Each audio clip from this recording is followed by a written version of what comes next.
વરાછામાં દૂર કરી શકાતો હોય તો ચોટા બજારમાં કેમ નહીં? શહેરના પૂર્વ ભાજપ પ્રમુખ નીતિન ભજીયાવાલાનો મેયરને પત્ર. મેયર દક્ષેશ મવાણીને વરાછાની માફક અંગત રસ દાખવી અને દબાણો દૂર કર્યા. તો ચોટા બજારમાંથી પણ ગેરકાયદેસર દબાણો દૂર કરવા માટે મેયરને અનુરોધ કરાયો છે. ઉલ્લેખનીય છે કે નીતિન ભજીયાવાલાએ ચોટા બજારમાં થતા દબાણોને લઈ અને વારંવાર પત્રો તેમજ રજૂઆત કરી છે, પરંતુ આજ દિન સુધી એસએમસીનું તંત્ર જાગ્યું નથી. 2 વખત એમ્બ્યુલન્સ ફસાઈ હોવાની પણ અહીં ઘટના બની હતી, જેમાં એક વ્યક્તિનું હોસ્પિટલ પહોંચતા પહેલાં મોત પણ નીપજ્યું હતું.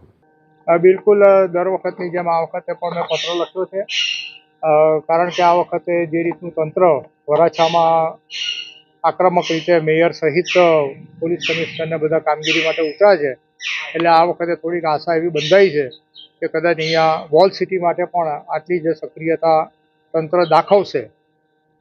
જો દાખવે તો સારી વાત છે, નહીં તો દર વખતની જેમ છેલ્લે ઠંડુ પાણી જો રેડાવવાનું હોય તે દુઃખદ બાબત છે. પાછલા ઘણા વર્ષોથી દબાણ છે ચોટા બજારમાં, તમે અનેકો પત્ર લખ્યા છે, સુધી આ સમસ્યા હલ નથી થઈ.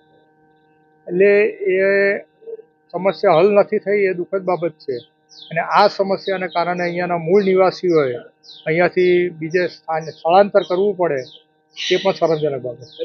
ધારાસભ્ય પત્ર લખ્યા અને મેયર કમિશનર સામે લાગે, પણ કોર્ટ વિસ્તારની શું? મેં એ જ કીધું કે ત્યાંના ધારાસભ્ય પણ લડાયક છે અને ત્યાંના પ્રજા પણ લડાયક છે. જો નહીં સાંભળવામાં આવે તો ધારાસભ્યની જોડે પ્રજા પણ રોડ પર આવી જાય છે.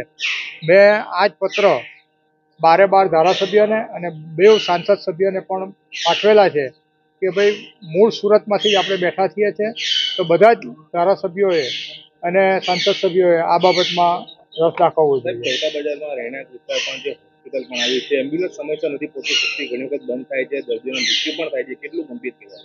ગંભીર જ કહેવાય ને શરમજનક કહેવાય કે દર્દી સમયસર સારવાર ન મળવાને કારણે મૃત્યુ પામે એ આપણે માટે શરમજનક કહેવાય.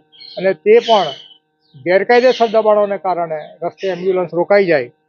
કોઈક બીજું કારણ હોઈને એમ્બ્યુલન્સમાં મૃત્યુ થાય તે વસ્તુ અલગ છે, તો એમ્બ્યુલન્સ ચાલી નહીં શકે અને સમયસર દર્દી પહોંચી નહીં શકે એ શરમજનક બાબત. તંત્રને શું કહેશો? તંત્રને કહીએ છીએ કે કંઈક તો જાગો ભાઈ, આ શહેર પ્રત્યે તમારી પર કોઈક ફરજ છે, અમારી ફરજ તો છે જ, અમે તો રજૂઆત જ કરીએ. કાલે માનો કે હું 5-25 જણાને લઈને રોડ પર ઉતરી જઈશ તો મારી પર કેસ થશે, તો કાયદો કેમ હાથમાં લીધો?